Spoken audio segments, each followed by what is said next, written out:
ยามดีบ่ให้เห็นยามเหม็นจึงให้พ้อเฮามาพิจารณาคำสุภาษิตนี้ไปนำกันคำสุภาษิตนี้แม่นเป็นจริงและก็ใช้ได้ในสังคมเพราะว่าเฮาเห็นมาหลายแล้วแม่นบ่ยามดีในหน้าที่นี้หมายถึงยามที่มีความสุขยามที่ประสบผลสำเร็จยามที่มีเงินมีคำใส่จ่ายบ่ขาดมือเอาง่ายๆก็คือยามดีในหน้าที่นี้หมายถึงยามที่มีเงินมีทองยามที่มีความสุขยามที่สุขสบายยามดีบ่ให้เห็นหมายถึงว่าเวลาที่ตัวเองนะเวลาที่คนคนหนึ่งนะกำลังประสบผลสำเร็จกำลังมีเงินมีคำกำลังสุขสบายเฮ็ดหยังก็คือว่าดีไปหมดก็คือบ่ให้เฮาเห็นบ่ให้เฮาฮู้ว่าเขากำลังมีความสุขเขากำลังมีเขาบ่ให้เฮาเห็นเลยเอาง่ายๆคือแบบเฮาบ่ฮู้ซักว่าเขามีเขาประสบผลสำเร็จเขามีความสุขเขามีเงินมีทองเขากำลังสะดวกสบายเนาะบัดนี้ยามเหม็นในหน้าที่นี้หมายถึงยามที่มีปัญหาหรือว่ายามที่กำลังมีอุปสรรคต่างๆเข้ามาในชีวิตยามที่กำลังเดือดร้อนยามที่กำลังลำบากอาจจะ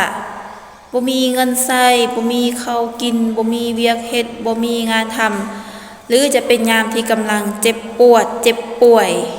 ยามที่ขาดแคลนอันนี้เพิ่นว่าเป็นยามเหม็นยามเหม็นจึงให้พอหมายถึงว่ายามลำบากยามตัวเองเดือดร้อนจึงมาให้เฮาเห็นหน้าจึงมาให้พวกเฮานี่รู้จักเนาะอันนั้นน่ะเอิ้นว่ายามดีบ่ให้เห็นยามเหม็นจึงให้พอซึ่งตัวนี้มันสะท้อนอยู่ในสังคมของเฮาได้หลายในปัจจุบันโดยเฉพาะในสังคมของหยังของวงตระกูลครอบครัวหรือว่าของหมู่เพื่อนอันนี้เฮาจะยกตัวอย่างเนาะคือบางคนเอาง่ายๆตัวอย่างว่าหมู่คู่ซะเนาะยามที่เพิ่นได้ดีมีหน้ายามที่เพิ่นมีความสุขยามที่เพิ่นมีเงินใช้ยามที่เพิ่นร่ำรวยหันนะมิตรจัดบ่เคยแชทมาจักเทื่อบ่เคยโทรมาจักเทื่อบ่เคยมาหาจักเทื่อซ้ำบ่นำเนาะเวลาที่เฮาโทรไปทักไปถามเพิ่นหรือว่าไปหาเพิ่นยังบ่ตอบซ้ำบางทีแชทไปหาเพิ่นบ่อ่านบางทีเพิ่นอ่านเพิ่นก็อ่านบ่ตอบโทรไปหาเพิ่นก็บ่รับหรือเฮาแบบไปหาเพิ่นนะแบบไป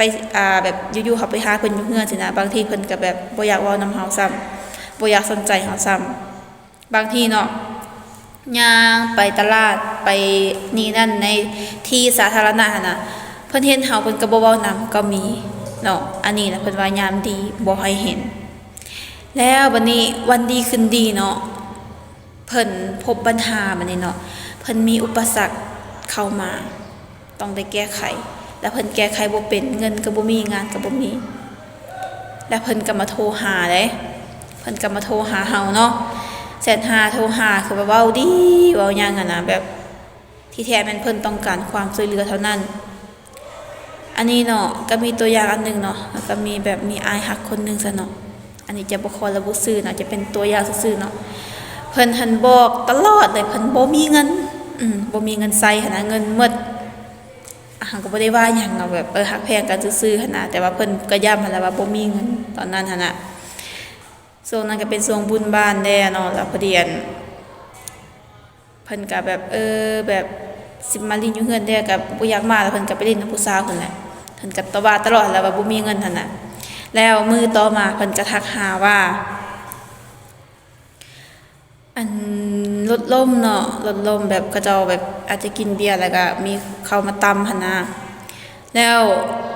ลมแล้วแบบเมาแดบ่ฮู้สติแดหั่นน่ะแล้วว่าเฮ็ดกระเป๋าเงินเสียบัดนี้นะเสียเนาะแล้วเพิ่นก็บอกว่ามีเงินอยู่ในนั้นประมาณ3ล้านปลายช่วง2022ตอนนั้นเงินมันก็ยังมีราคาเด้เนาะ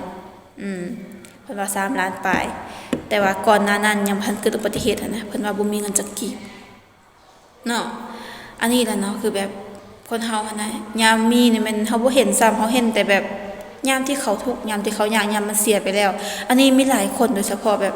ในสังคมของคือแบบกรณีคนที่เป็นแฟนกันคือกันเนาะตัวอย่างว่าผู้ชายเนาะเพิ่นว่าบ่มีเงินใช้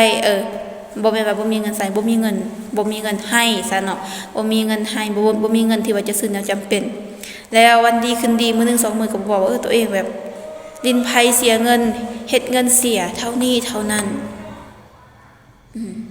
แบบนี้เนาะก็บ่ฮู้ว่าสิว่าแนวใดดีกับคนจำพวกนี้หั่นน่ะโดยเฉพาะก็คือแบบเป็นหมู่คู่แล้วก็เป็นสถานะแฟนอย่างต่างๆเนาะฉะนั้นการที่ว่าเราจะคบไผบ่ว่าจะเป็นแบบอ้ายเอ้ยน้องหมู่เพื่อนหรือว่าแฟนก็ตามเขาต้องเบิ่งให้ดีๆนะเบิ่งให้ออกเนาะอย่าให้แบบเขาเห็นเราเป็นเพียงแต่แบบว่าที่ระบายความทุกข์เป็นเพียงแต่ว่าคนที่เขาต้องการในเวลาที่แบบเขาลำบากในเวลาที่เขาแบบบ่มีทางเลือกนะ